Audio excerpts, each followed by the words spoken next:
No futuro próximo, buracos gigantes começam a surgir em todo o mundo, causando explosões que jogam a sociedade em um estado de completo pânico.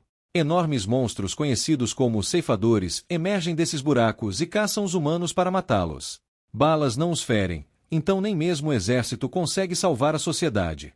Eventualmente, as pessoas que vivem em altitudes elevadas descobrem que os monstros congelam a 8.000 pés de altitude, levando sobreviventes a se mudarem para áreas montanhosas para recomeçarem suas vidas. 3 anos depois, no Colorado, Hunter vive em uma pequena comunidade nas Montanhas Rochosas. Um dia, ele decide cruzar a linha segura de 8.000 pés, curioso para ver o que há do outro lado. Ele mal dá alguns passos antes de encontrar um ceifador, obrigando-o a correr de volta. O monstro quase o alcança, mas ele consegue cruzar a linha a tempo. Depois disso, Hunter retorna para casa, no refúgio Lost Gulch, onde vivem 193 sobreviventes. Seu pai, Will, o repreende por cruzar a linha segura, lembrando dos perigos dos monstros e de seus problemas pulmonares.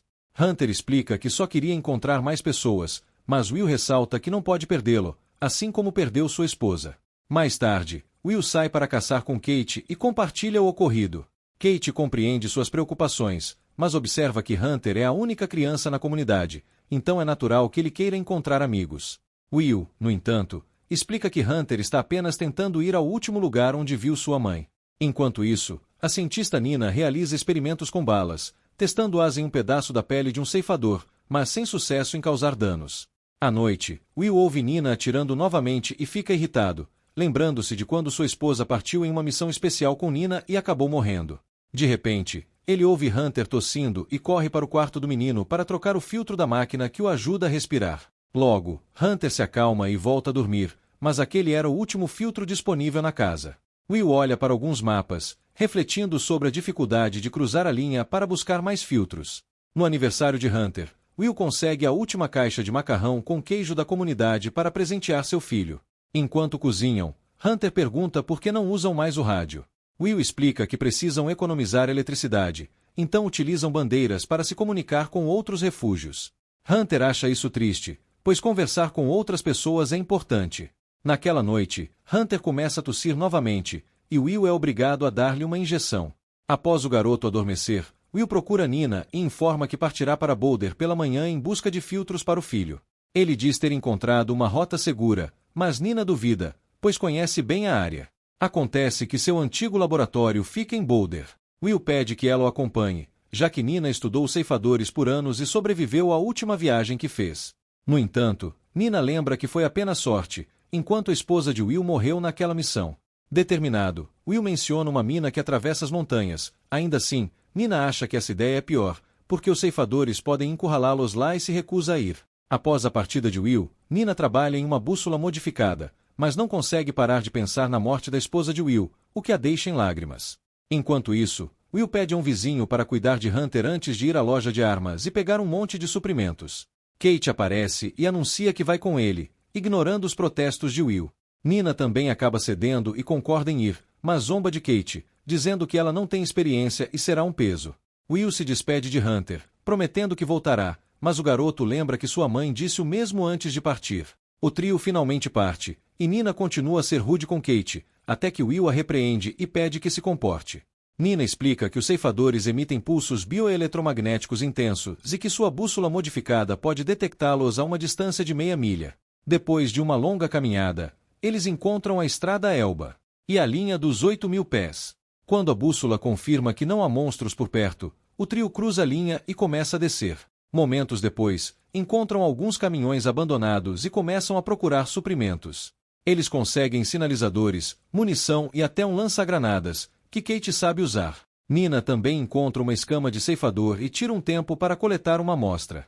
Quando Kate tenta apressá-la, as duas começam a discutir, e Nina acusa de tentar conquistar Will. Furiosa, Kate empurra Nina contra um caminhão e a lembra de que foi ela quem causou a morte de sua melhor amiga, referindo-se à esposa de Will. As duas começam a brigar fisicamente, e Will precisa separá-las antes que a situação piore. O grupo continua viajando e fica surpreso ao encontrar vários cavalos na floresta, o que indica que os ceifadores só atacam humanos por algum motivo. Eventualmente, eles chegam à estação de esqui de Alta Vista, onde planejam usar o teleférico para chegar às minas com segurança. Nesse momento, a bússola de Nina indica a presença de um monstro nas proximidades, e eles veem algo sacudindo as árvores na floresta. Will imediatamente sobe no teleférico e começa a ativar os geradores de backup, enquanto as mulheres ficam no chão para oferecer cobertura. Kate entra em pânico ao ver o monstro se aproximando e dispara algumas granadas, causando explosões que não causam nenhum dano ao ceifador. Will termina de conectar o gerador, e Nina ativa o interruptor antes de subir em uma cadeira, onde Will logo se junta a ela. Eles começam a disparar contra o ceifador enquanto ele se aproxima, enquanto Kate escala a torre para tentar alcançar as cadeiras também. O monstro salta nos cabos, fazendo as cadeiras balançarem, mas eles conseguem se segurar. Kate espera o momento certo para pular, mas infelizmente erra a cadeira, forçando Will a segurá-la no ar. Nina fica sem balas bem quando o monstro faz os cabos balançarem novamente, fazendo com que os três caiam no chão. Eles imediatamente começam a correr e conseguem atravessar a linha de 8.000 pés pouco antes de serem pegos pelo monstro. Como já está anoitecendo, o trio decide passar a noite na estação de esqui. Enquanto compartilham uma bebida, Nina observa que, quando os ceifadores apareceram, mataram 95% da população mundial sem parar para comer ou dormir. Predadores matam para se alimentar, mas os ceifadores matam os humanos por diversão e não atacam outros animais. Isso a faz se perguntar se eles foram enviados especificamente para se livrar da humanidade.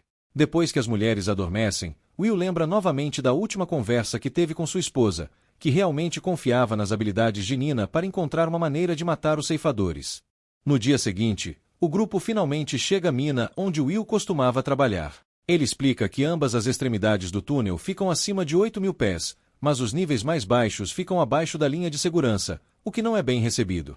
Os túneis não estão devidamente selados, então as criaturas poderiam ainda encontrá-los, sem mencionar que a bússola de Nina não funcionará debaixo da terra. Porém, como já chegaram tão longe, Nina e Kate não têm escolha a não ser continuar seguindo Will. Usando capacetes de construção para iluminar o caminho, o trio entra nos túneis e passa algumas horas caminhando em silêncio. Infelizmente, eles são forçados a parar quando descobrem que o túnel principal foi fechado devido a um desabamento.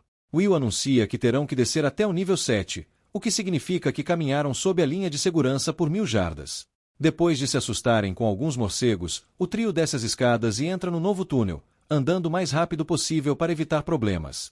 De repente, ouvem um barulho e cobrem as luzes dos capacetes, mas é tarde demais, há um ceifador no túnel e ele já os viu. O grupo começa a correr imediatamente, enquanto Kate dispara algumas granadas, esperando desacelerar o monstro. Máquinas abandonadas também ajudam a manter o ceifador afastado, e Will abre fogo, mas é inútil. Quando encontra um buraco na parede, o trio corre para dentro, e Will atira nas pedras para abrir espaço suficiente para os três se esconderem. O ceifador insere sua cauda brilhante no buraco, então Will joga um bastão de sinalização para distraí-lo. A luz revela uma saída na parede oposta, então eles empurram algumas pedras para rastejar por ela e escapar. Will é o último a sair e tem que desviar da cauda do ceifador antes de seguir seus amigos. Depois de rastejarem por alguns minutos, Kate sai em outro túnel, apenas para ser encontrada por um ceifador que imediatamente apunhala com sua cauda. Will tenta alcançá-la, mas não é rápido o suficiente e tem que assistir o monstro levá-la embora. Nesse momento, Nina encontra uma escada, então ela e Will imediatamente sobem enquanto ouvem um ceifador atrás deles. Felizmente, eles encontram uma porta e saem da mina, alcançando uma altitude segura a tempo. Nina e Will continuam sua jornada, sem parar para nada, exceto para acariciar uma cabra. Quando escurece, encontram uma casa abandonada e arrombam a porta para passar a noite. Há algumas caixas de macarrão com queijo e eles as têm para o jantar, enquanto Will compartilha que é a comida favorita de Hunter. Ele pergunta a Nina o que há no antigo laboratório, e ela explica que pode encontrar um químico que finalmente ajudará as balas a danificar os monstros. Ela teoriza que as escamas dos ceifadores são eletricamente carregadas, então a bala certa poderia causar uma combustão interna. Will acha que soa como uma bala mágica inacreditável e não consegue acreditar que sua esposa morreu por causa de uma teoria fraca. No dia seguinte, eles pegam o caminhão da casa e o usam para cruzar a linha o mais rápido possível, passando por uma cidade tomada por animais. Eventualmente, eles chegam ao hospital e começam a procurar os filtros enquanto ouvem alguns barulhos estranhos, mas a bússola não os alerta de nada. Eles precisam ir até o último andar para finalmente encontrar os filtros, então começam a correr para escapar. De repente, um ceifador perfura uma parede e eles precisam se mover rapidamente para desviar das enormes garras.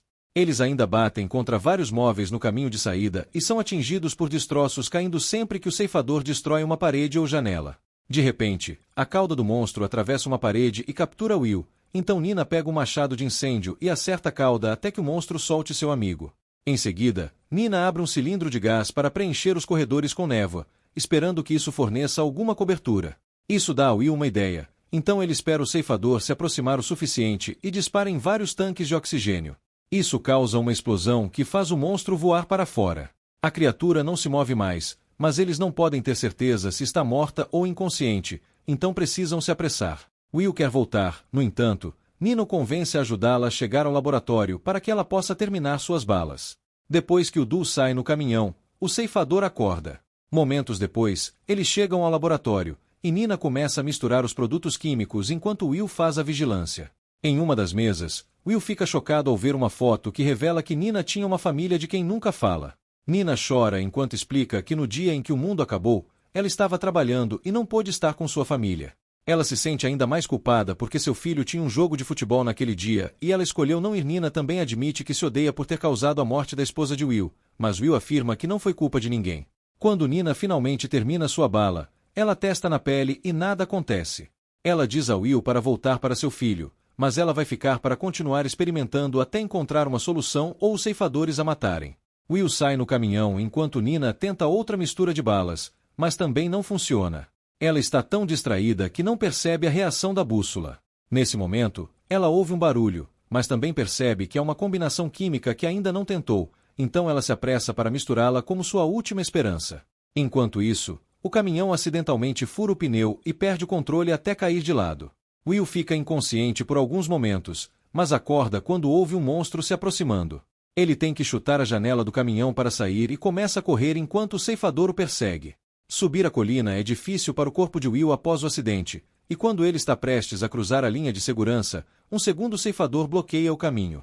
Will desesperadamente abre fogo, mas sem sucesso, e perde a esperança. Mas, neste momento, Nina aparece e dispara suas novas balas.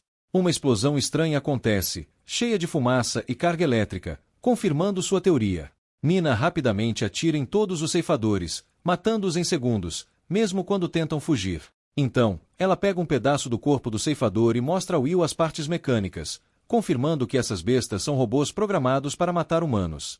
Quando Will pergunta quem os enviou, Nina teoriza que foram alienígenas. Mais tarde, quando eles retornam ao seu refúgio, Will se reúne com Hunter e Nina levanta uma bandeira de pirata para anunciar que descobriu uma maneira de lutar. Logo, os sobreviventes se reúnem para fabricar toneladas de balas especiais, e Will finalmente usa o rádio novamente para enviar sua mensagem de esperança para todos os lugares. Nina também mantém os corpos dos monstros para continuar estudando. Uma vez que todos estão armados, os sobreviventes entram na floresta e matam o máximo de ceifadores possível para retomar a Terra. Uma noite, Will e Nina olham para o céu com um telescópio e notam 3 luzes misteriosas se aproximando da Terra. Acabando assim, A Linha da Extinção, filme de ação e thriller de 2024. E aí, curtiu? Então já sabe, deixa o like, se inscreve aqui no Facim Filmes e fica ligado para o próximo vídeo. Valeu!